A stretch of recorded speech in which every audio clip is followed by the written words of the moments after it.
The following story has been brought to you by StoriesToInspire.org. I want to share with you two stories that depict concern for others. One is with Rav Mordechai Weinberg, who was the Rosh Yeshiva of the Yeshiva Gadol of Montreal. It was Purim night. Reading of the Megillah was taking place. And in Yeshiva Gadol of Montreal, the Bachrim really enjoyed getting into the reading of the Megillah, and especially when it came to the name of Haman. They emphasized drowning out the name of Haman more than most ordinary yeshivas and shuls. They had all types of utensils making noise. They had special recordings that were humorous. Because of all the noise and all the recordings, the Megillah reading was longer than most places. A little dragged out. One year, after the first Haman was recited, and all the noise and all the clamor and all the recordings began, the Rosh Yeshiva of Rav Mordechai Weinberg stood up and he signaled that it should stop. He looked agitated. He looked anxious. The second time Haman's name was mentioned, all again, everybody started, all the clamor and all the noise. And again, Rav Mordechai Weinberg stood up and he asked everybody, please signal stop. And the Baruchim were wondering, this never happened before. Every year it's okay. Is there something wrong with the Rosh Yeshiva? Why is he so agitated? Why is he making us stop? After the Megillah reading, some of the Bachrim, some of the boys approached the Rosh Yeshiva and they asked him, Rosh Yeshiva, what's the matter? How come you're so agitated by the noise making of Haman? He says, I'll tell you why. He says, I noticed tonight that there is an elderly gentleman here who never comes. And I figured he must be fasting today. It's a Tainus. It's a fast day. It's Tainus Esther. He must be hungry. And all the noise would agitate him. And it would prolong the fast, because you can't eat till after the hearing of the Megillah. So it wasn't fair to him. So I was requesting that we stop the noise so that we could finish the Megillah reading quickly. That's a gadol. That's a great person. Someone who understands another person. Someone who's sensitive. That's what we could learn. Second story. This story takes place with Rav Shach, Zeichet Tzadik Levracha, the Rosh Yeshiva of Panovich. Rav Shach always gave an unbelievable, an incredible shir. The Bachrim in the yeshiva would look forward and relish the shir of Rav Shach. It was woven so perfectly, like a master artist. All the Bachrim came in, and Rav Shach began his shir. Couldn't hear a pin drop.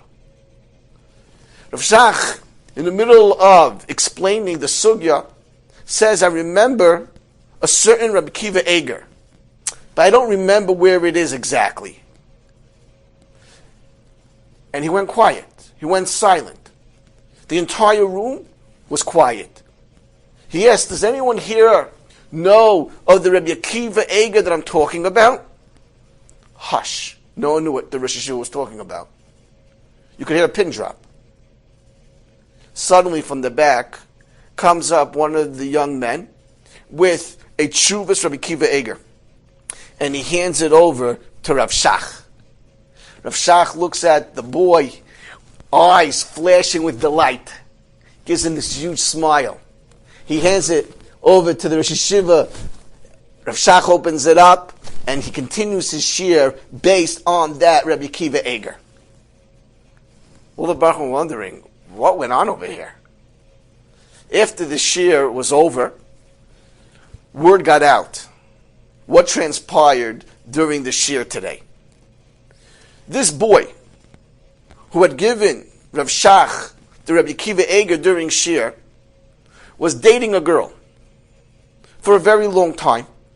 And unfortunately, at the end of their dating, she rejected him. And he became so upset and so besides himself that he became depressed. He wouldn't come to the Beis Medrash. He wouldn't come to shir. He just sat in his dorm room.